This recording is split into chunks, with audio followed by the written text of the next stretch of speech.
Okay, happy Sunday afternoon mga kababayan. Ito pong gusto kong talakayan sa inyo ngayon. Actually, natalakay ko na ito before. Na-touch ko na siya, pero hindi ganong mahaba. Kumbaga parang napasadahan ko lang.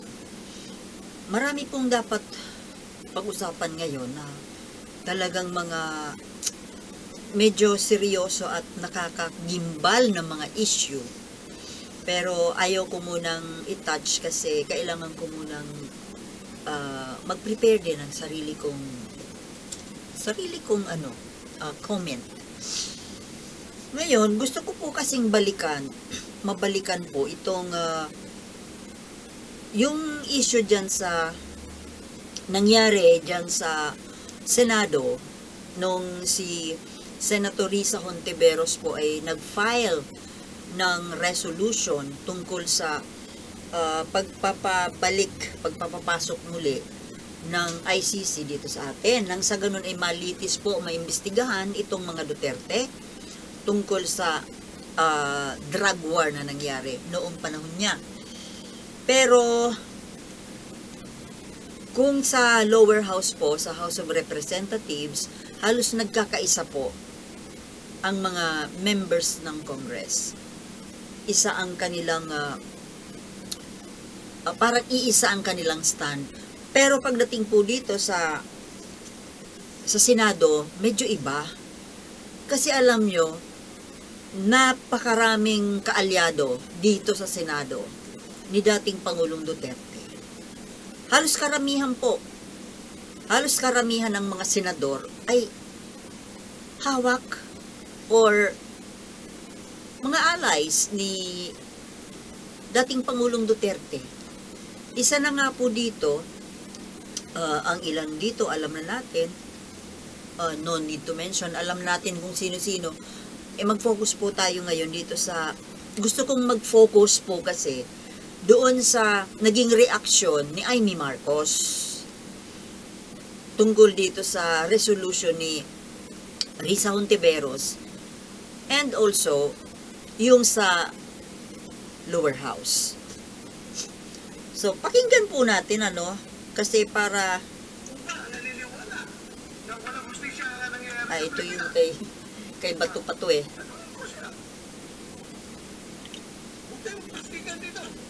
yung ni Bato na parang bata.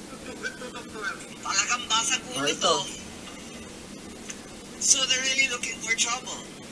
Ito po si Amy Marcos. President Duterte has said repeatedly, bring it on.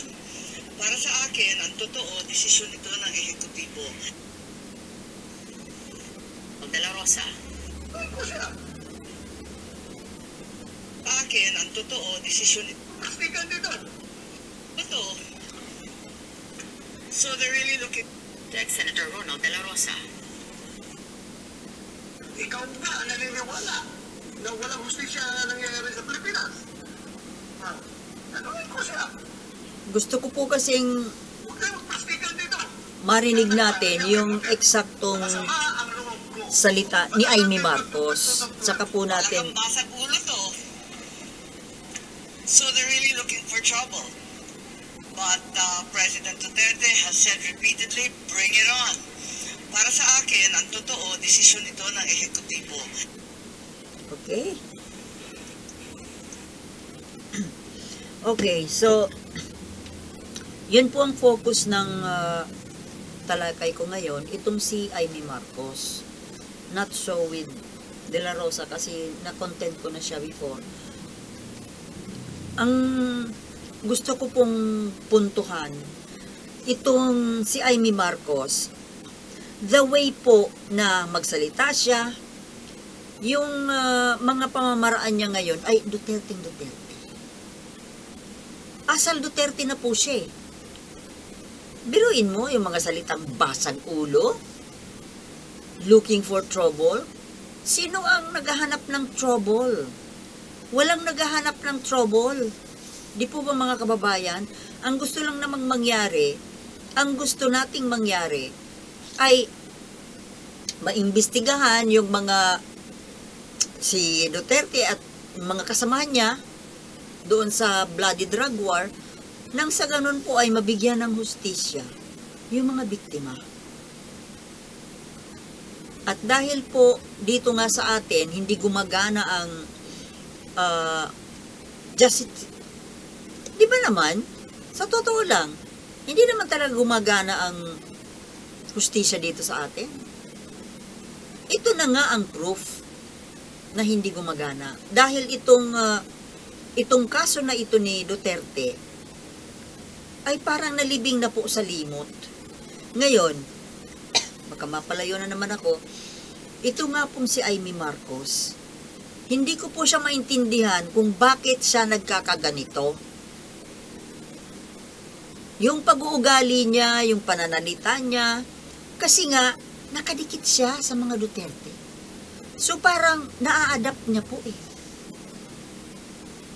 Naa-adapt niya, nahahawaan siya nung style at pamamaraan ng Duterte. Ito ba yung mga salitang basag ulo? At di ba, salitang kanto yon? Senadora ka?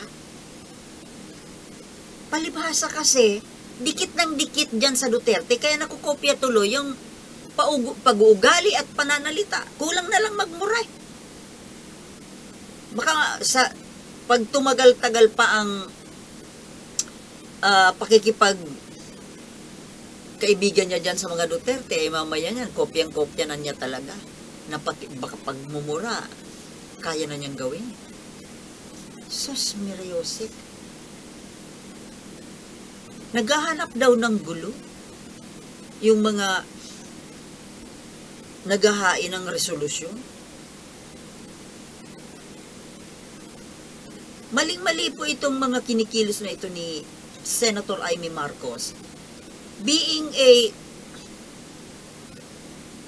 a mambabatas, tagagawa ng batas, di ba? Mambabatas eh. Di ba dapat nakakiling siya sa hustisya? Doon dapat ang kanyang, nakafocus dapat siya doon sa side ng mga biktima. Kung talagang matino ha, kung ikaw ay isang matinong mambabatas, matinong politiko, dapat ang pinapahalagahan mo, ang inuuna mo ay hustisya. Hustisya ng karaniwang mamamayan. Hindi yung pinoprotektahan yung napakamakapangyarihan na nilalang. Tingnan mo,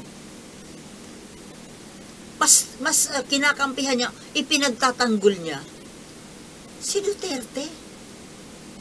Na ayan nga, naglalabasan na po ngayon, isa yan sa iba-vlog natin later on, yung tungkol dito sa expose ni yung police chief na dating DDS. When we say DDS, during those times, hindi po ito yung Duterte diehard supporters. Davao Death Squad po yon. Siya po yata yung pinaka-hepe nung Davao Death Squad. Na ito nga, lumantad. Actually, lumantad na siya noong pa. Noong panahon ng investigation ni Laila de Lima. Pero ito ngayon, na nakalantad siya uli dahil sa gagawin siyang witness sa ICC. So this is a good development. Buti pa yung si Las Cañas na kahit papano, tingnan mo ang background niya. Siya yung dating inuutosang pumatay. Pero ito ngayon, nagbago po ang kanyang isip. Nasa side na po siya ng katarungan at ng mga biktima. Pero itong si Amy Marcos, Diyos ko, ano nangyayari dito sa babaeng ito? Kung makapagtanggol kay Duterte, wagas! Sabi nga nung ilang netizens, ginojowa daw eh. Hindi po nanggaling sa akin yon. Nabasa ko yon sa comment ng ilang netizens. Ginujowa daw ni Amy Marcos si Duterte. Actually, yung sabihin natin na pagiging marites, sino ba naman ang hindi marites, no? Lahat naman siguro mahilig sa chismis. Actually po, ganun din ang tingin ko. Hindi ko sinasabing totoong magkajowa sila, pero parang ganun ang dating. Kakahiya. Nakakahiya po yung pagkampe sa Duterte. Dahil alam naman po ng taong bayan kung anong klaseng tao ang mga iyan. Ito na nga. At sana po, let's hope and pray na talagang gumana po talaga ang hustisya ng ICC. Dahil kawawa naman po yung pamilya ng mga biktima. Pambihira ito si Amy Marcos para akala mo walang karanasan sa injustice. Naranasan mo ang magkaroon ng injustice sa pamilya ninyo, di ba? Pero bakit ganyan ang asta mo? Ako, maano rin ang kalooban ko sa side ng mga biktima, kasi experience din po namin yan sa pamilya namin. Dahil namatayan din po kami ng kapamilya na violent, brutally killed. Kaya hindi naman siguro kailangan maranasan mo muna.